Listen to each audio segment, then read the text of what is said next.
Hey guys, welcome back to my channel. So ఇవాళ ఒక చిన్న రెసిపీతో మేము ముందుకు వచ్చేసానండి. అదేంటంటే బీరకాయ ఫ్రై. అందరూ బీరకాయ కర్రీ లేకపోతే బీరకాయ మసాలా చేసింటారు కదా. సో ఫ్రై ఇలా చేసుకోండి, చాలా అంటే చాలా టేస్టీగా వస్తుంది. అండ్ అలానే ఇది చేయడం కూడా చాలా సింపుల్. ఫస్ట్ చిన్నగా బీరకాయ ముక్కల్ని కట్ చేసుకోండి. అందులో కొంచెం ఆయిల్ వేసి పోపు వేసుకోండి. ఆవాలు, జీలకర్ర, కరివేపాకు యాడ్ చేసుకోండి.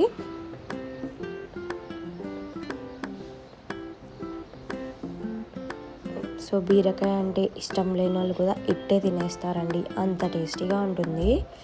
మస్ట్ ట్రై రెసిపీ అని నేను చెప్తాను. సో పోపు వేసిన తర్వాత మనం కట్ చేసి ఉంచుకున్న బీరకాయ ముక్కల్ని కూడా అందులో యాడ్ చేసేయండి.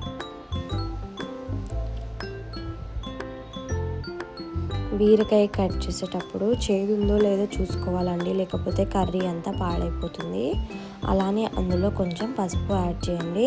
పసుపు వేసిన తర్వాత మంచిగా కలుపుకోండి. దీన్ని మూత పెట్టి ఉడికించే అవసరం లేదండి. ఒకవేళ మీరు మూత పెట్టారే అనుకోండి చాలా వాటర్ వచ్చేస్తాయి, కాబట్టి మూత పెట్టకుండా అలానే మిక్స్ చేసుకోండి. దాంట్లోకి కూడా సాల్ట్ యాడ్ చేసేసేయండి. అలానే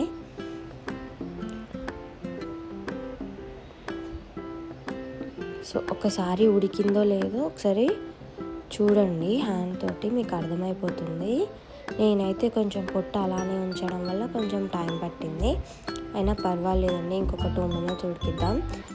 నేను ఆల్రెడీ నా లాస్ట్ వీడియోలో కొబ్బరి కారం ఎలా చేయాలో చెప్పానండి.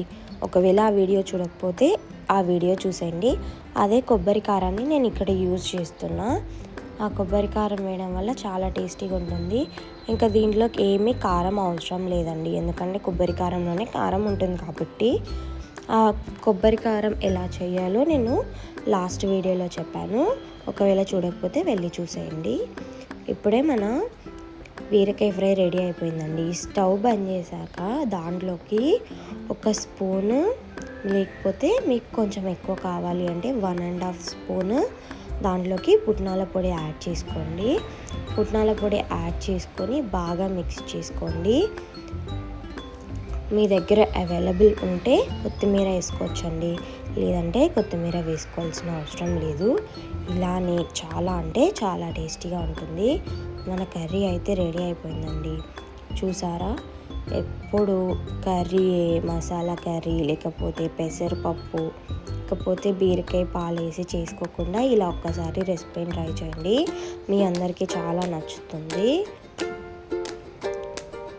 సో ఇలాంటి రెసిపీస్ కోసం please to subscribe my channel అండి. అలానే లైక్, షేర్ కంపల్సరీ చేయండి. బెల్ ఐకాన్ని కూడా ప్రెస్ చేసి ఉంచండి.